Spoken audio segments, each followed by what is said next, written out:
going on, y'all? Welcome back to another episode. I'm SwipaCam and welcome to the channel. Y'all hit that subscribe button. Let's continue to build this community up. Let's see if we can get to 9,000 by the time the All-Star break come around. I would love to see it, y'all. Yo, I just got done watching the Denver Nuggets playing against the Brooklyn Nets on February 6, 2022, and the Denver Nuggets get a win 124-104. And if you watched this game at all, you saw it was an absolute offensive clown show to start the first half. It was 76-75 at the end of the first half, and it looked like not a lick of defense was going to be played all game. All game. The Denver Nuggets came out pushing. They came out putting up buckets, but so did the Brooklyn Nets. They seemingly couldn't miss anything. From the three-point line, they was getting to the basket at will because Monte Morris and Will Barton was getting drove by Patty Mills and Bruce Brown, and obviously Kyrie Irving was there and stuff as well. But they came out and they made a statement in the second half. In the second half, the Denver Nuggets only gave up 29 points. Yeah, I said it again. In the second half, the Denver Nuggets only gave up 29 points. They locked up in the second half. Now, again, to the credit, Brooklyn, they did start missing shots. Obviously, they're missing James Harden and Kevin Durant, two of the 10 best players in the NBA. Get it. But they really locked down in the second half. Again, part of this was just because the Nets kind of shot themselves out of it. They just they couldn't hit anymore. But really, a lot of this was the Nuggets just turned it up. And in particular, the MVP of the NBA, the best player in the NBA, he turned it up. Nikola Jokic tonight in just... how many minutes? He played 30 minutes tonight. He had 27 points, 12 rebounds, and 10 assists. He was 12 of 15 from the field, 3 of 4 from the free throw line. He was a plus 27 in the game. They won by 20 tonight. But y'all, here's the thing. Nikola Jokic in 3 quarters today, in 3 quarters had 27 points, 11 rebounds, and 9 assists with 3:28 left in the third quarter. He had 27, 11 in 3 quarters. 27, 11, and 9 in 3 quarters, y'all. Let that sink in. This was similar to the Milwaukee Bucks game where he was just getting whatever he wanted, wherever he wanted. Now, granted, Blake Griffin was playing the center position today. Blake Griffin had 5 of 6 threes in the first half. He was 5 of 6 from 3 in the first half, even though he's only shooting 20.7% from 3 across the entire season. Again, Blake Griffin did the same thing last year as how they won. Even Kevin Durant was playing, and the Nuggets were blowing out the Nets with Kevin Durant last season. But Blake Griffin shot really well. He made, I want to say, maybe 4 to 6 3-pointers in one of those games. Y'all can check me. Let me know in the comment section. I can't remember exactly. Blake Griffin was 5 of 6 in the first half, and it was just one of those kind of games. But people on my timeline was telling me, like, man, Cam, like, Jokic has to press out on that. I'm like, nah, man. The thing is, when the Denver Nuggets perimeter guards were getting blown by like they were, you don't want to, like, just completely take off and go after Blake Griffin so you can get driven by. You don't want to do that. And so you got to trust, man, Blake Griffin, I'm playing the odds. 20% from 3. Not a great 3-point shooter, and man, I'm gonna let you have it. But even still, man, he had 5 of 6. But really, after that, like I said, man, after the first half, it wasn't nothing. Denver Nuggets only gave it 29 points in the third and the fourth quarter. Kyrie had a decent game today. He shot a lot. Kyrie had 27 and 11 assists, but 10 of 26 from the field. 10 of 26 from the field. He was a minus 19. Blake Griffin was a minus 23. Like I said, it goes to show you just kind of what it was tonight. But really, Nikola Jokic is best player in the NBA, man. I was frustrated in the first half because Nikola Jokic went out in the first quarter today. He went out in the first quarter. I want to say he had 4 points, 3 rebounds, and 4 assists. He was a plus 2, and he was 2 of 3 from the field. He was 4, 3, and 4, plus 2 from the field. They were up 30-28. And then when he came back in the game, I want to say they were down like 5, down 6 when he came back in the game, but they ended the second quarter 76-75, and Nikola Jokic had 18 points, 4 rebounds, and 8 assists in the first half, and he was a plus 7, and the Denver Nuggets were only up 1. It was a story of the bench in that first half, man. It was the story of the perimeter defense, because there was none, but there was also the story of the bench as well. They weren't hitting shots, and they were getting toasted all over the place. But you thought it was going to be one of them games. I can't say I was too worried because, the Nuggets, they're struggling, but when you already lost 3 straight. They got the Knicks, the Celtics, and the Raptors coming up. You can put another great win streak together. You don't want to play around, man. You really want to try to get the job done as soon as possible. So the Denver Nuggets closed the deal out. The MVP of the NBA, man, like I said, 12 of 15 from the field. Man, that's outrageous. like, he's doing this while also getting beat up in the paint. Like, there was a time where he hit an and one shot without getting an and one. Blake Griffin was playing him. It was on the net side, and Jokic was facing with his right shoulder towards the basket. He was trying to bump Blake and get some room and get a fadeaway. So he went up, ended up hitting the shot, but Blake hit him on the arm, came down on his arm, still didn't give him a foul call. And my whole thing is like, look, man, I know he's not Joel Embiid. I know he's not Giannis Antetokounmpo in terms of the physical stature. So when you look at him, you don't think like somebody is going after him. But there needs to be something done about the free throw disparity between him and the other great interior players. Because it's not like it's not happening. It's like he's getting fouled. But I said jokingly on Twitter, I said, does he need to just start fouling? And Ryan Blackburn quote tweeted me and said, yeah, he does. So maybe that's what it is. Maybe he just needs to bait fouls, like actually bait fouls. Instead of arguing with the ref after, he just needs to go down, fall down. Every time you get any contact, fall down. Go sideways immediately. Flail, do whatever you got to do. Because eventually they're going to have to call it, man. Because at this point, like I said, it's been ridiculous for really 2 seasons now, but it's really ridiculous that Blake Griffin can foul you. And that's all it means. And then Aaron Gordon had a post-up tonight. Aaron Gordon had a great game tonight. He had 17 points, 9 rebounds, and 7 assists. That's about minus to 9 rebounds. I think if you can average 15, 6, and 5, Aaron Gordon, that's a great season from your 4th or 5th best option.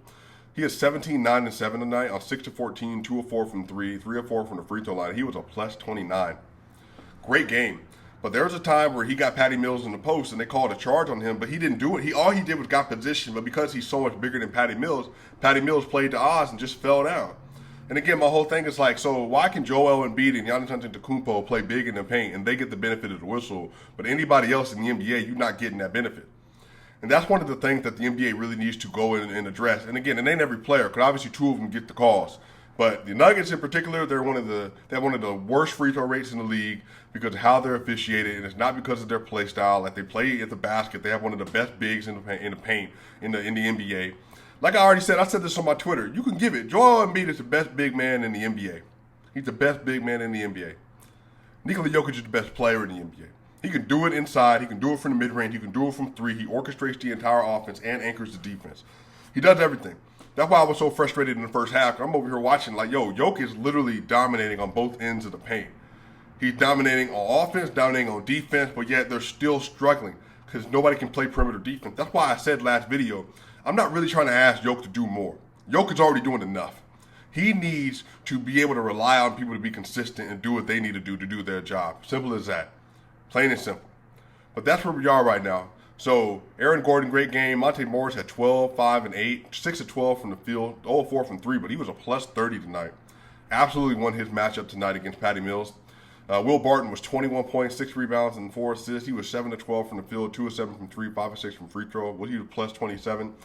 He had a good game. There was a point in time where I was a little upset. Will Barton wasn't playing great perimeter defense, but there was a point in time where he did a pick and pop with Jokic, and instead of giving, like, literally, he did a pick and pop with Jokic to the right wing. Jokic popped out wide open, and he's killing today. But Will went at it and just decided, I'm going to shoot this shot instead. And so, again, Will usually, I think percentage rate, he has the highest percentage of passes to Nikola Jokic this season. So it's not that he does it, it's just that when you see stuff like that, it's a pick and pop. A point guard's responsibility is to give the ball to Jokic when he's wide open and he's one of your best three-point shooters. He's shooting like 38% from 3 this year. So he didn't do that, but again, that was a good game outside of that. Jeff Green, 12 and 5 and 1, 5 of 8, 1 of 3. He was a plus 21. He went off. The bench, man, in the second half played really well. Bryn Forbes had 11 points, 3 rebounds, and 3 assists. He was 4 of 9 from the field, 1 of 4 from the 3. Not great. 2 of 2 from the free throw line. He was a minus 3. But I just want to read this to you real quick. Zeke Naji, minus 9. Bones Highland, minus 10. Marcus Cousins, minus 7. Austin Rivers, minus 5. And they won by 20. Again, shows you the story of the game, especially in the first half. But Bryn Forbes had some good play tonight. He played with the MVP a little bit tonight. Actually had some good plays. He had a spot up three-pointer in the corner, wide open. When Jokic drove and you were able to kick it out to him, he made the shot. I like that combination of them being on the court together. I think it adds a lot. When you give Jokic that kind of spacing, again, you want him to have better perimeter defenders. But when you give him like shooters where you can just say like, all right, we're just going to bounce the court out. Hey, man, you're spacing it out. Jokic's driving. What you going to do? Michael Porter Jr., Bryn Forbes, Jamal Murray, and Aaron Gordon. What you going to do about that? Pick your poison. So I think that's going to be a great look when everybody gets healthy. Zeke Nnaji had another great game tonight, 10 points and 1 rebound, 4 of 5 from the field and 2 of 2 from 3. I don't know, man. I said this on my Twitter. If there's a way for the Denver Nuggets to get Josh Hart, and you got to say Will Barton, Zeke Nnaji, and a couple second-round picks for Josh Hart, or Will Barton, Zeke Nnaji, and a later 2028 first-round pick, if you can do that, I might be open to doing that. I know Zeke is really important to this team and the development. But, man, I'm trying to tell you, man, like, Josh Hart would be great next to this team, playing at 2 guard. He's 26 years old, about 6'5", big body, good perimeter defender, great perimeter defender. Having him and Aaron Gordon on the court really solidify things a lot. But I really like Zeke Nnaji's game, man. He's shooting, again, like 50+% from three-point this year, and he's getting better in understanding where he needs to be on the basketball court. He's actually the first big sub into the game now. JaMychal Green's not that sub anymore. So this is something Michael Malone has been doing on purpose. Bones Highland is playing over Facundo Campazzo, and Zeke Nnaji is playing over JaMychal Green. And the reason that is because, again, as good as having a veteran presence is, you need to develop these young players, because if you're going to have cheap contracts in the future, or you're going to try to move them at some point, there has to be some tape that, hey, they have 500 to 1,000 minutes played. This is what they can do. There's so much potential here. This is something you can add to your team, or this is something we know we can build on. We don't got to make any more additions. So I'm glad that he's getting the time. Zeke Nnaji, 10 points. Bones Highland, 6 points, 5 rebounds and 2 assists, only 2 of 9 from the field. He was a -10 as well. Again, really rookie decision-making today. Third bad game in a row from a decision-making standpoint. Not great, but again, you live with it with rookies. Austin Rivers got hurt tonight, by the way, so hopefully he's okay. He seems like he has some hip issues. And then DeMarcus Cousins, man. DeMarcus Cousins had 5 points and 9 rebounds and 2 assists in 16 minutes. He was 2 of 6 from the field, 1 of 2 from the three-point line, 0 of 2 from the free throw line. But y'all, here's the key stat. Y'all ready for this? In the fourth quarter, DeMarcus Cousins by himself drew 4 fouls in the fourth quarter. In the fourth quarter, DeMarcus Cousins drew 4 fouls.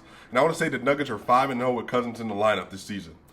That's why I like Boogie with this team, because, again, he might not be super efficient, might not play great defense every single time, but he's going to get rebounds, 9 rebounds in 16 minutes. And then on top of that, he drew 4 fouls. That way, when Jokic comes back in the game in the most important quarter of the game, as soon as he gets fouled in the rest of the quarter, he's in the bonus and shooting free throws. He's shooting over 90% like since 2022 started. Like 93, 92%, 2% since 2022 started. That's what you need. In one possession, Boogie he was doing a dribble handoff at the top of the key. He drove, kicked it out to Bryn Ford. Bryn Ford missed the 3. Boogie then got a defensive foul in the paint because of how big and how powerful he is. That's why you like him. So it was a great game for the Denver Nuggets overall. 27, 12, and 10 on 12 of 15 for the MVP. Great game tonight. The Denver Nuggets have the New York Knicks coming up. They have the Knicks coming up on Tuesday, and then they go to Boston, and then they go to Toronto after that, and they come back to Orlando. So like I said, they can put together some really good wins. Really good wins. They just got to focus in and get the job done. As simple as that. 27, 12, and 10 for the MVP. And that's where we're going from here, y'all. So, y'all, appreciate y'all swiping game. Keep it live. I'm going to see y'all soon.